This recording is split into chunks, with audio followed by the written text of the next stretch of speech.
পায়খানা পরিষ্কার করবেন, পায়খানা পরিষ্কার। আজ সারাদিনে একটা পায়খানাও পরিষ্কার করতে পারলাম না। চল ওই সামনের পাড়াটা দেখি, যদি কোনো কাজ হয়। বাড়িতে কেউ আছেন? কে? আমি, আমার মেয়ের বিয়ে, তাই আপনাদের কাছে কিছু সাহায্য চাইতে এসেছি। ওসব সাহায্যটা হচ্ছে আমরা দিতে পারবো না। মানুষের সব অভ্যাস হয়ে গেছে, বাড়ি বাড়ি চেয়ে খেয়ে বেড়ানি। ছেলে জন্ম দেওয়ার বেলায় সব দিতে পারবে, কর্ম করার বেলায় নাই। যাও এখান থেকে।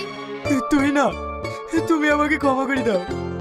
আমি তোমাকে কথা দিচ্ছি, আজকের পর থেকে আমি করে নিজে করবো না। এবার থেকে সংসারের সব দায়িত্ব আমার। প্রিয় বন্ধুরা, কি চাই নেশা নাটকটা আপলোড করা হয়ে গেছে, আপনারা দেখে আসতে পারেন। কি চাই নেশার পার্ট 2 কবে, কখন, কোথায় আপলোড হচ্ছে সবকিছু বিস্তারিত আজকের এই ভিডিওতে জানিয়ে দেবো। তাই প্রথম থেকে শেষ পর্যন্ত আপনাদের দেখতে হবে।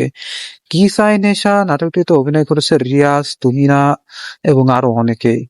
এবং কি চাই নেশা এই নাটকটিতে তুহিনা এবং রিয়াজ যে অভিনয় করেছে তারা কিন্তু খুব কষ্টের ভিতরে একটা সংসার পালন করতেছিল।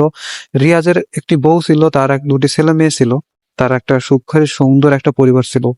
কিন্তু রিয়াজ অতিরিক্ত তাপমাত্রায় তারা নেশা করতেছিল। সে গাঁজা, মদ, হিরোইন সবকিছুই সেবন করতেছিল। এজন্য তাদের ফ্যামিলিতে অনেক ধরনের প্রবলেম দেখা দেয়।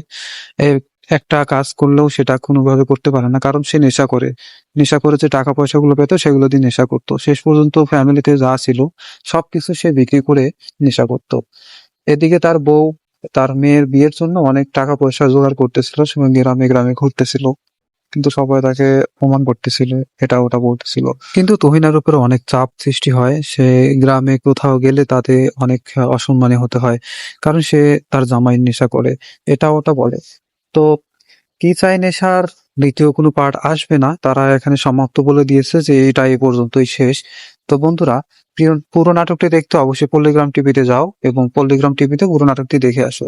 এবং এই ভিডিওটি কেমন হয়েছে, ভিডিওতে অবশ্যই লাইক দিয়ে চ্যানেলটি সাবস্ক্রাইব করে দাও। প্রিয় দর্শক।